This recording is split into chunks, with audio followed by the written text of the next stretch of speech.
What is up, winning team? Hello, everybody. Welcome back. We are continuing in this book right here, the L. Ron Hubbard Dianetics, the Evolution of a Science book. This is going to be really interesting to read because I just recorded for the Acts book of the Bible, which... oh gosh, this is really switching gears from where we were before. To give you guys a bit of backstory, we're currently in chapter 4, which is titled The Basic Personality. If you don't know what this is all about, check out the playlist. You'll find all the videos from the beginning of this book and also all the other videos that I've done on Scientology, or most of them. Not all of them are in the playlist because I'm not as good as I should have been. But just to remind you where we were and continue with the condescending language of Ronnie Hubbs here, right? So it starts... Introduce an arbitrary, I'm just going back a couple of paragraphs to go back to where we were because we were about to start talking about mind and body. In fact, I'm not even going to do that. I can just quickly explain what it was. It was basically saying that we left off where he was talking about the mind and body and the concept of them being separate, being something he feels is just something that we now all believe, but is not necessarily substantiated, right? So that's essentially what he's saying here. And so he is then going on to suggest that they may not necessarily be separated, and that's where we're at. So we left off with, there's the pleasant little hooker, take a good look at it, mind and body. This is one of those things, like a ghost. Someone said they saw one, they don't recall just who it was or where, but they were sure. Again, I feel like it's being unfair here because, as I've said before, it's a little bit too... I don't know, it's a little bit too convenient to just pick and choose when you want to acknowledge certain things and when you don't. And so here for him to say, like, when they say that, like, it's a ghost, well, is that 100% true? Is that what scientists are saying? Who is they? And let's be more specific, okay? But I get what he's saying, because for the average person, and this is, again, why I think he's a great manipulator of people who haven't studied science or aren't involved in the science realm, because you're inclined to just take the opinions of so-called experts. And this, I actually saw a video the other day, and sorry about that. And basically what happened is he was talking about how immediately accepting something that somebody says just because they are an expert isn't necessarily a good thing. Because it's not that you should discredit them and discredit everybody, because you should be able to trust an expert. But just because somebody has some kind of expert title doesn't mean that they are actually an expert, right? And that's what we saw in this whole pandemonium over the last couple of years. Everybody was listening to Anthony Fauci saying, oh, he knows what he's talking about, he's an expert. Turns out he didn't know what he was talking about. So rather than people going and checking his credibility, because that's why I think you should check people's credibility, i.e. you look at their research. That's why I'm having such an issue with L. Ron Hubbard. It's like, who are you to say that people are just believing stuff just because, when you also aren't offering the data to prove the points that you're making? Because that's exactly what, guys, if I was able to, there's so many things that I think, I know, this is why I would love to have my own science lab one day, to be honest, my own research lab. Because there's so many things that I can't say, I could never say to you guys. I might think it, but I could never say it because I can't prove it. I don't have the data to show you. So for me to try and act like, oh, I definitely know about this, and all, would be stupid, because how do you know? How does anyone know if I haven't got a way to prove it and there's no data and there wasn't people? So, you know, it's another one of those things where, you know, but he's right. People do just trust in things because of what they are. But he's accusing people of doing the same thing that he's getting you to do with him. It's amazing. This man is genius. Who said they were separate? Where's the evidence? Ah, of course you said that. Everybody who has measured a mind without the body being present, please raise both hands. Okay. It's interesting to say that as such a sarcastic thing, because first of all, the only way that him even stating that it would be valuable is A, if we were in person, and B, if the whole entire universe of everybody that exists and has ever existed was in a room at the same time. So that's just, and it's just pointless. But anyway, oh yes, I'm sure, in books, I'm talking to you, but I'm not there in the room with you right now. Exactly the same point I just made. So mind is naturally separate from the body. Only it isn't. A man's body can leave footprints. Those are products of the body. The products of the mind can also be viewed when the body is not there. But these are products of, and the product of the object is not the object. So let's consider them a unity. Then the body remembers. It may coordinate its activities in a mechanism called the brain, but the fact is that the brain is also part of the nervous system, and the nervous system extends all through the body. If you don't believe it, pinch yourself, then wait 10 minutes and go back to the time you pinched yourself. Time travel back, pretend you're all there, you'll feel the pinch. That's memory. I do see what he's saying here, because he's making a good point about the brain, which is that our mind and our brain, I don't believe, personally, this is not a scientific thing. I'm not trying to make any scientific claims. I do believe our mind and our brain are separate, because your mind can change your brain, the activity of your brain. Your brain can say, I can't do something. If you've decided in your mind that you can push yourself, which is why mindset is such a big thing that gets spoken about. Obviously, we just talk about lifestyle at this point, because mindset is just the beginning of lifestyle. But anyway, so I get it in terms of like mindset wise, like mind wise. Yes, I do believe the mind and the brain are separate. Like your brain will do certain things based on just what it's built to do. Things like the fight and flight response, things like, your subconscious always taking in information, your conscious and all of that type of thing. So I do get what he's saying. And again, like I said, he's not talking all gibberish. What he's doing is he's using things that make sense, that are logical, and he's adding gibberish in there. Do you know who invented that trick? Satan. The devil. That's what he does. He takes the truth and he sprinkles in some kind of, mistruths or lies, half-truths. Anything that isn't 100% truth is a lie. And any true scientist knows that, because, anyway, we won't get into all of that because that's unnecessary. Anyway, all right, if the body remembers and if the mind and body are not necessarily two items, then what memories would be the strongest? Why memories that have pain in them? Of course. Who says that again? He's saying memories that have pain in them will be remembered the most. Says who? Says who? Because I actually could say this. I think a lot of the best memories are the ones you remember the most as well. So who decided that? He just says he discredits other people. He discredits you. He uses some science and some logic, and then he makes a baseless statement that he has not got his own evidence or proof, and that is unsubstantiated. He doesn't give you something that you can actually go and say, oh yeah, okay, this makes sense. So anyway, and this is why, guys, you know what? This is why I've learned that when you become a scientist, scientists have to be quite confident, because when you're facing somebody like this, it's a back and forth, and you have to be able to listen, critique, defend, listen, critique, defend, listen, change what you think, whatever, because if you don't, you'll come across people like this and they'll send you down the wrong path. You have to be a critical thinker as a human. That's why when people even say like about God, they'll be like, oh, but why does God, why is God allowing this? I'm like, God allows us to be critical thinkers. He wants you to critically think. He wants you to use your brain that he gave you. Because he doesn't want you to just be following him blindly. He wants you to follow him because you actually believe he is who he says he is. And that's unlike Ron Hubbard. Ron Hubbard's just trying to take advantage of your ignorance. Those which would have the most physical pain, but these are not recallable. So here you go. He's throwing out ideas. Maybe it's the wrong postulate. Maybe people are in 50 pieces, not just one. Let's try it on for size. So I pinched a few patients and made them pretend they had moved back to the moment of the pinch, and it hurt them again. And one young man who cared a great deal about science and not much about his physical being volunteered for a nice heavy knockout. And I took him back to it and he recalled it.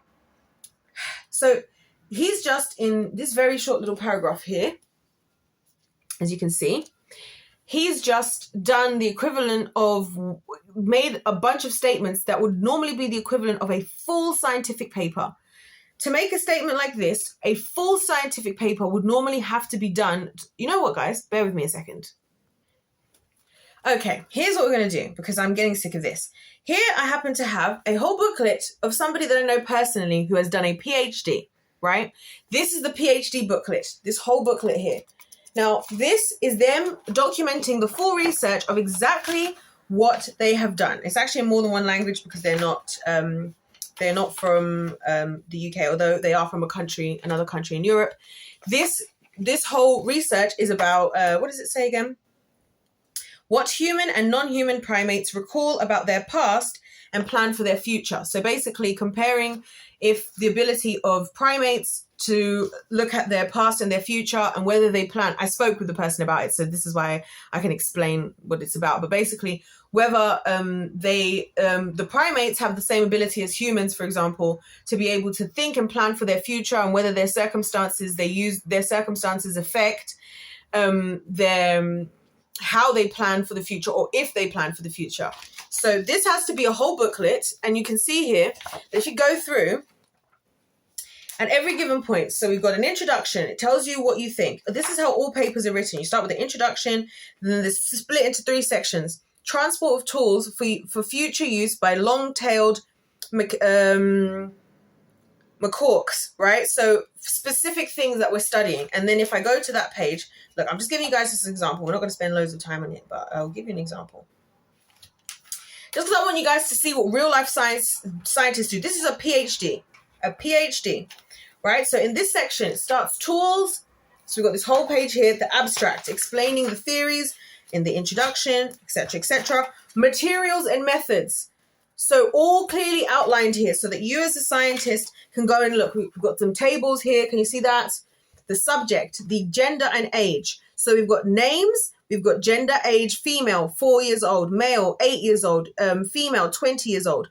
Participated in tests, which tests they participated in. The rake trained, the transport trained. Then there's comments on all of it. The data analysis. Can you see what I'm saying about the research? The tools used. Can we see this? Can we see that this is what scientists do when you're going to make statements and you're going to make big claims? You look, and then we've got the table here. Context, methods. We're still even in method, and then results and discussion. And then there's a whole discussion here. Like now that you've seen what you've seen and you can see everything, that's just one section of part of this overall research. So when this guy is shortened down in his little thing down to this one paragraph where he's saying he's done whatever, who, what, where, when, and how is the question that we should be asking ourselves. Because like I said, this is why research is expensive. This is why scientific research is so expensive. I would know because I look into these types of opportunities, and it's hard to even get to do a PhD because somebody has to pay for all this stuff to be done. That's how we get to conclusions. I'm just making a big statement here to explain this because it's really important. So anyway, according to him, he done all this stuff, which there's no proof of. There's no official book. There's no official whatever. Because even here again, there's going to be references at the end to any other studies that have been done. There's going to be shout outs to the people who, you see, look at this. Look at this. Look at this. This is all the references in the back. Pages and pages of referencing. Look at that. See? All the people whose other research has been taken into account, and they'll all be referenced where those researchers are taken into account. So you, as a God-given critical thinker, if you want to test out their claims, you can follow their methods. You can follow, read exactly what they did. You can repeat the same circumstances and see if you get the same results. And you can find all of the information from where they got their information from. Obviously, I've done research, so I haven't done a PhD. But that's why I showed you guys this one to say that this is what scientists do, right? So just to make just that statement he did there, and think about how many times Ron Hubbard in this book, how many times does this man sit there and make these bold statements that would need the equivalent of one of like what I just showed you guys here with this. So anyway, then came the idea that maybe people remembered their operations, and so a technique was invented, and the next thing I knew, I had a memory of nitrous oxide dental operation laid wide open in recall, complete with pain. Okay. A great deal of experimentation, observation disclosed the fact that there were no moments of unconsciousness, and that was another misconception which had held up man's progress. Unconsciousness. Okay, so again, he's just stating a bunch of things that who knows came from where, who knows what and where. We don't know who said what really for nothing because you haven't told us anything, and you're just saying a bunch of stuff, basically. I believe we call that yapping now. Unconscious. So now he's introducing this unconscious concept. And he says, someday the word will either be gone. Oh, I know exactly where he's going with this. Do you know what's funny? Now that because I know the end point, the more we read this, the more I see how he's trying to cascade into his concept and how he's building a basis for the theories, the deeper theories of the reactive mind. right? Because he's talking about consciousness. Someday the word will either be gone or have a new meaning, because just now it doesn't really mean anything. The unconscious mind is the mind which is always conscious. So there is no unconscious mind and there is no unconsciousness. This made modern psychology look like Tarawa after the Marines had landed. Okay, for this is about as easy to prove as the statement that when an apple is held 3 feet in the air and let fall, it drops, conditions being normal. Okay, it was necessary then to redraw all the circuit diagrams and to bring forth some terminology which would not be quite as erroneous as unconsciousness and the unconscious mind. For handy purposes, in view of the fact that I had gotten myself into difficulties before by using words with accepted meanings, I turned some adjectives into nouns, scrambled a few syllables, and tried to get as far as possible from the focus of infection. Authority by using old terms, one interposes in communication the necessity of explaining away an old meaning before he can explain the new one. A whole chain of thoughts can get thoroughly jammed up in trying to explain that while this word meant blank, it now means blank. Usually in communications, I cannot make to comment on this in a second. Usually in communications, one is not permitted to get beyond an effort to explain one does not mean blank. So basically what he's trying to say now, and I get this because he's not wrong in what he's saying.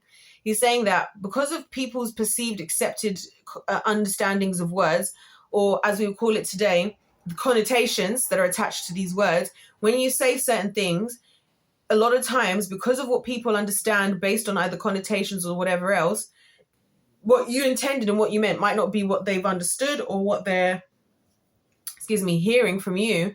And so what then happens is sometimes things get lost in understanding because you don't get the chance to explain what you meant, and you don't even necessarily know what the person thought you meant because you only know what you meant when you said it, which is one of the reasons why, by the way, I'll just go ahead and say that I think communication as humans is literally one of our biggest problems, because we're all using the same word in different ways. And I've learned that from even just doing YouTube. Sometimes I will be wanting to use a word, and before I use the word like in my video, especially if I'm going to put it like in my title, I will go and search the actual word, and then I'll realize that this is not the way that the word is being used for the most part. So what he's trying to say is that, but what he's doing here is he's using this in a manipulative sense to give us the basis of logically, like what I just said. Yeah, it's true. We do use words and we do have different meanings, and we don't always have the time to correct the meanings. So he's saying instead, what I'm going to do is I'm going to have to define some of the words being used. So he's not wrong in the truth of the fact that the meanings of words, but where the issue comes is how he's using that to his advantage. Right? Because he's then saying, basically taking his time to go and say, well, I'm going to define what's the right thing. And then I'm like, well, who are you to define it? But anyway, now there is no reason here to go into an evolution of terms in Dianetics. The cycle of the evolution is not yet complete, and I will place here terms which were long afterwards conceived. They are not yet stet. I don't know if that stet was important, but anyway, but their definitions are not quibbles. The order of definition is clear, and the order of apples are apples. Okay. The important thing is we are defining what we are defining. There were several heuristic principles on which the initial work was based, which were understood. One was that the human mind was capable of solving some of the riddles of existence. At this stage in evolution of Dianetics, after unconsciousness had been smoked out of the why everybody knows blank class of information and labeled for what it was, an error, it was necessary to look over some of the understood postulates of 1938. So again, he's saying that now we've all understood and we're all accepting at this point that the concept of unconsciousness is just an error, and it was just something we all believed because we just all believed it, but we didn't actually know where we got the belief from, is what he's trying to suggest. And one of those, everybody knows postulates has been that the human mind is not capable of understanding the workings of the human mind. So again, suggesting we've all just accepted that the human brain can't understand the human brain, which, again, who's everybody and who's where but anyway. And everybody knew. And do you know what I have to say as well that is really smart about Ron Hubbard? And it's a very demonic type of characteristic, and it's a very heinous type of characteristics that a lot of very bad people use, is there are a lot of things in society. This is where our societal norms play against us, and the fact that we have this herd mentality. And I truly believe that he's using our herd mentality against us because he knows that we as people have certain things that we all believe or we all do just because we all believe and we all do it. And so if he can say that, even if he's not actually giving any kind of evidence for the claims that he's making, he can get away with it because he knows that if, as long as you believe the thing that he's talking about, or you knew that you believed the thing he said that everybody's talking about, you're going to continue to believe that that's what everybody thinks because that's what you think. Do you see what I'm saying? That's how crazy it is. He's literally using the fact that us as people, because we have the herd mentality thing, and will believe stuff just because everybody else believes it or because we've all been told it. He's telling us that we do that, and he's highlighting that that's flawed, and he's using the fact that we're all doing that to get us to do that, to believe what he's saying. Do you guys see what I'm saying? Like, this is insanity. But anyway, I don't know what drug this man was on, by the way. Like, I don't know what drug, and I don't even know how this man, like, where did he have the time and the money to sit there writing this amount of nonsense? I physically don't understand, but nevertheless. And everybody knew that the human mind was liable to, where am I? Am I in the right place? To, that it was stupid and was very easily aberrated by such small things. And because Papa loved Mama, Jimmy wanted to love Mama too. He is so obnoxious. Like, he's obnoxious, and his ego, I don't know if I've ever seen an ego to this level other than Satan himself. Genuinely. But anyway, and everybody knew that the workings of the human mind were enormously complex, so involved that a complete direct solution of the problem was impossible.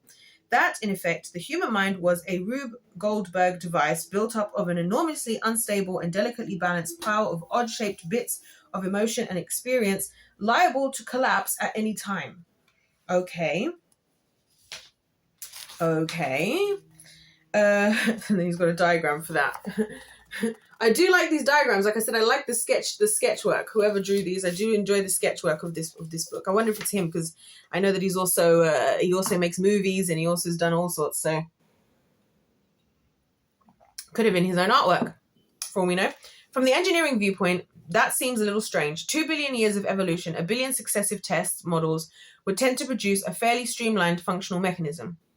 After that, much experience, animal life would be expected to produce a truly functional mechanism, and Rube Goldberg's devices are amusing because they are so insanely non-functional. I don't know who's Rube Goldberg's devices. And you see what I think is another tactic of Ron Hubbard here? Is like, he's always referencing into things, and this is what a lot of people do who are like, have an ego and want to make you feel like you're stupid. Like, they will reference a lot of things as if like you should know what they're talking about. And it's like, well, why? Because we live in a world where there's so much knowledge. In fact, knowledge itself is infinite. So why are we assuming that people know about every and any little thing? And if you don't, the idea is, because think about it, guys, if every single one tiny thing that he's mentioned, like event or people he's quoted or whatever, if you looked into every single one of them and you actually did a deep dive, it would take you more than your entire life to get through this book. Have you ever thought about that? And this is what I believe is the work of Satan, because the Satan just wants us to get distracted down the path of infinite knowledge, aka also known as the tree of the knowledge of good and evil, because you're going to spend your whole life never getting to the end of it because it's infinite, and then you're just going to die and go and be with him, which is what he's actually trying to get you to do. But anyway, the Goldberg Rube is this. American cartoonist known for his depiction of ridiculously intricate mechanical devices designed to accomplish absurdly simple tasks. Okay. Okay, I get what he's saying in a way. So just to reread the sentence. After that much experience, animal life would be expected to produce a truly functional mechanism. And Rube Goldberg's devices are amusing because they are so insanely non-functional. Okay.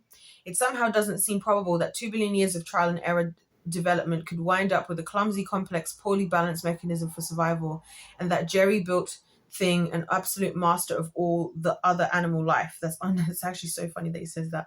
But anyway, some of those everybody knows that blank postulates needed checking and checking out of the computation. So again, he's just still trying to say, well, we're saying all this stuff, but what are we really saying? And I'm going to tell you what we're really saying. First, everybody knows to err is human. What does this word mean? Hold on, bear with me guys a second, because I'm just getting lost in the sauce. I'm getting lost in the, no, I'm not getting lost in the sauce. What am I talking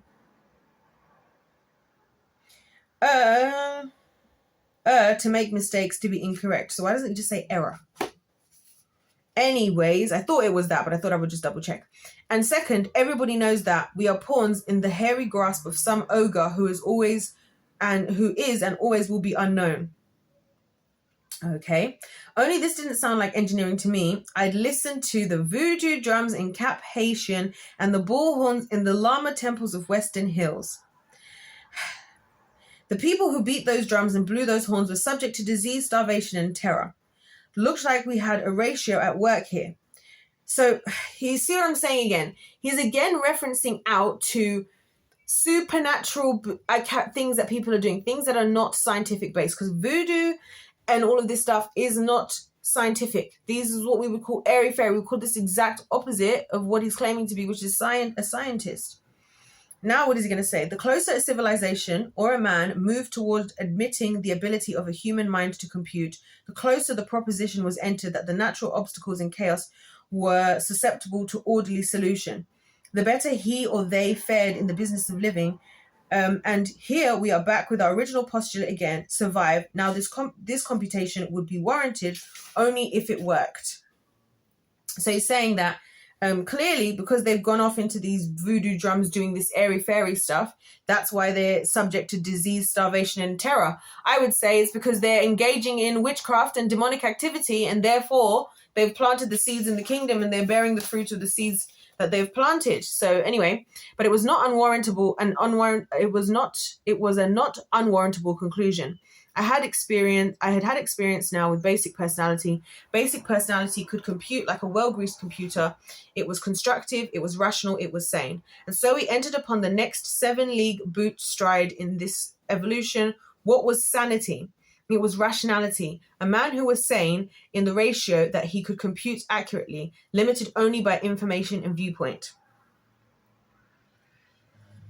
Okay. What was the optimum brain? It was an entirely rational brain. What did one have to have to be entirely rational? What would any electronic computer have to have?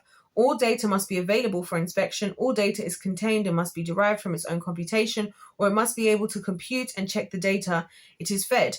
Take any electronic calculator. No. On second thought, don't take them. They're not smart enough to be on the same plane with the mind, because they are on a greatly sub-order of magnitude. Very well, let's take the mind itself, the optimum mind, compare it to itself. When did man become sentient? It's not able to absolutely necessary to the problem or the results to know just when or where man became to think, but let's compare him to his fellow mammals. What does he have that other mammals don't have? What can he do that they can't? What does he have that they have? All it takes is the right question. What does he have that they have? He does have something, and he has something more than they have. Is it the same order, more or less? You never met a dog that could drive a car or a rat that can do arithmetic, but you have met men that couldn't drive a car and men that couldn't do much better with arithmetic than a rat. How did such men vary from the average? It seemed that the average man had a computer that was not only better, it was infinitely finer than any animal's brain. When something happens to that computer, man is no longer man, but a dog or a rat for purposes of comparison in mental power. So this is what I'm trying to say, guys. First of all, this is interesting that I even brought up this other research, because in this other research, the whole reason this research was actually done was proving, again, that animals were actually far more capable than what we thought they were in terms of the things that we do. Because the whole idea of this research is, are animals just existing, or are they actually thinking like about planning like we do? So for example, as I was speaking to the person who wrote it, they were saying like, it's things like, if they have less food, do they eat less because they are anticipating that they might have to make their food last longer if they've been put in a situation where they've only had a small amount of food for a certain amount of time? When given that same amount of food, do they stretch the food longer? And when given a lot of food in the beginning, do they then eat more because they've got long, those types of things? And so they were testing out. And so a lot of this stuff, there's so many things that are about the animal kingdom and about animals that people don't know. So a lot of these statements he's making are like, this is why we do science. We do science and we study and we do research. This is why I believe in God, by the way, because I'm like, there's no way we can study everything to the nth degree that we would have to be able to be making the claims like Ron Hubbard. And like, this is what I'm saying as well to you guys. Like, I mean, I don't know if you guys know this. I hate to know this, but I do know this. You know that there are species of spiders that have dreams, who experience REM sleep and have dreams. Yes, scientists have studied into this stuff. So when he's saying all this stuff about the cow can drive or can't drive, well, you've never known a rat. What did he say? He says, you've never met a dog that can drive, or a cat that can do arithmetic, a rat that can do arithmetic. Well, the only way we know, and this is why research is so important, and this is why researchers in science are always looking for money to be able to search their hypotheses, is you don't know until you do the research. Just like with this research I was just telling you guys about. I've literally got the book right here of the real life research that was done over like, I don't know, probably like a 3 to 4 year period. And why? Because you can't just make a claim. You have to, as a real true scientist, you have to actually study the claim. But what he's again doing is just taking the herd mentality of those of us today. Oh, if I say that a dog can't drive and a rat can't do arithmetic, everybody knows. He's doing the everybody knows thing. He's saying everybody knows a dog can't drive, because there's an average person. If you've averagely seen a dog, you've probably never seen a dog that can drive. But the truth is, we don't know if dogs can drive until we do the research to see if they can. Same with the rats and the arithmetic. So I'm going to take a little break there, I think, until we continue, because he's now going on to the computer thing. And I think this is a good starting point to continue on in the next video. But yeah, this guy's crazy. Can I just say that in plain English? Bro's crazy. Bro is actually crazy. And like the fact that he gets away with this, I mean, now that I know from hearing from a lot more of the Scientology people that, you know, obviously Scientologists only make up like 30,000. There's only like 30,000 actual members, even though they claim to be this massive organization. It is really just a cult. I'm not going to lie. It's not even a cult. It's a pyramid scheme, realistically. But the problem is the people who are in it do actually believe this stuff. And the problem is there are a lot of influential like celebrities and stuff where they're trying to get more and more into it. And I do kind of anticipate, based on certain things, that a lot of these famous people, they're going to try and use, I do think the Kingdom of Darkness is going to try and use Scientology more to reel people in. And I wouldn't be surprised if Scientology becomes the religion used to unite all of the religions against God for all the stuff in the end times of the Bible. But I've talked about that anyways, guys. So if you want to check it out, the videos are on my channel. Because if life's a game, then let's play to win. What else are you doing other than coming over here and winning in this life? Anyways, God bless every single one of you. If you haven't seen the other videos, check out my playlist. Will be in the description box. As per usual, God bless you all. And I'll see you in my next one.